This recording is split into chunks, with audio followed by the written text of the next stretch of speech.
Reportagem. O assunto são os direitos de lésbicas, gays, bissexuais, travestis e transexuais. O Supremo Tribunal Federal saiu na frente. No dia 5 de maio de 2011, o STF reconheceu a união entre pessoas do mesmo sexo.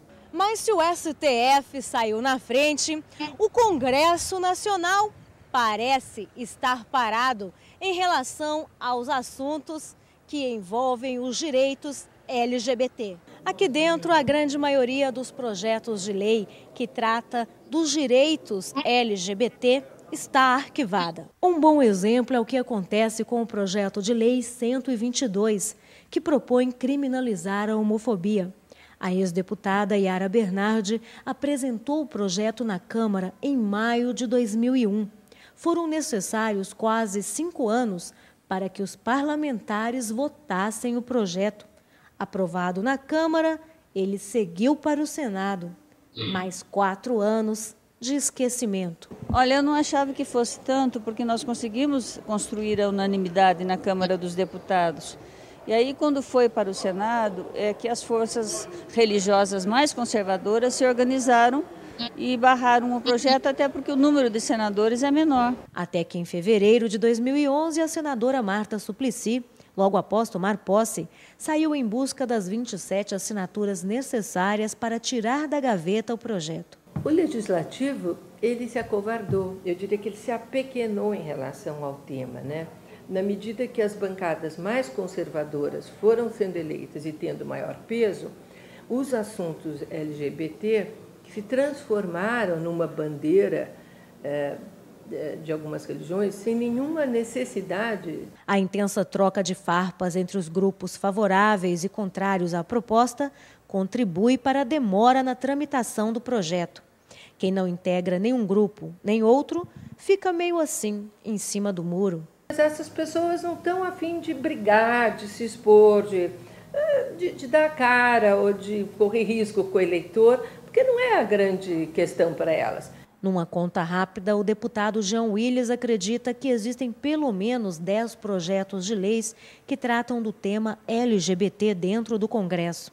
Os mais importantes, segundo ele, são os que buscam legalizar o nome social dos travestis, o casamento civil, a união estável e o que propõe criminalizar a homofobia. O Legislativo ainda dos 3 poderes, o mais insensível às demandas de grupos minoritários. É o que mais se articula no sentido de negar direitos a esses grupos e, às vezes, de se articular para tirar direitos desses grupos. Apesar do tema se arrastar pelos corredores da casa, Jean Willis vê progresso.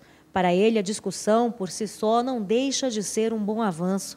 E por que é tão difícil subir mais alguns degraus quando se trata desse assunto? Os direitos dessas populações, eles não são concedidos, né? Eles são conquistados à marra, à custa de muito trabalho. Toda a polêmica e todo o embate em torno do PLC 122, que faz com que ele esteja há quase 10 anos tramitando no Congresso Nacional, tem a ver com preconceito, sim. E quem é contra? O que pensa? Jair Bolsonaro dispensa apresentações. O deputado já arrumou muita confusão por deixar claro que não quer nem ouvir falar de assuntos relacionados à questão LGBT. Para ele, não se deve criar legislação específica para o que ele chama de categoria. Qual a diferença de um homossexual apanhar, de um hétero apanhar ou de uma mulher apanhar? Não tem diferença nenhuma. Você tem que enquadrar o agressor na luz do Código Penal. Agressão, tentativa de homicídio, o homicídio, todos são iguais. O bispo e senador Marcelo Crivella, que integra a Frente Parlamentar Evangélica do Congresso, aponta que a criminalização da homofobia vai contra o direito da expressão de pensamento. Minha grande preocupação é que a sociedade brasileira não pense que católicos e evangélicos são homofóbicos, porque não são. Por isso, o senador propõe reunir a bancada evangélica e católica. Eu propus que os evangélicos e católicos, ao derrotarem o PLC 122, apresentassem um novo texto e que pudesse ser abrangente, que criminalizasse todos os crimes motivados por por preconceito contra orientação sexual. Para o senador, o embate existe dentro do Congresso não por uma questão de preconceito, e sim como reflexo da diversidade de pensamento da sociedade.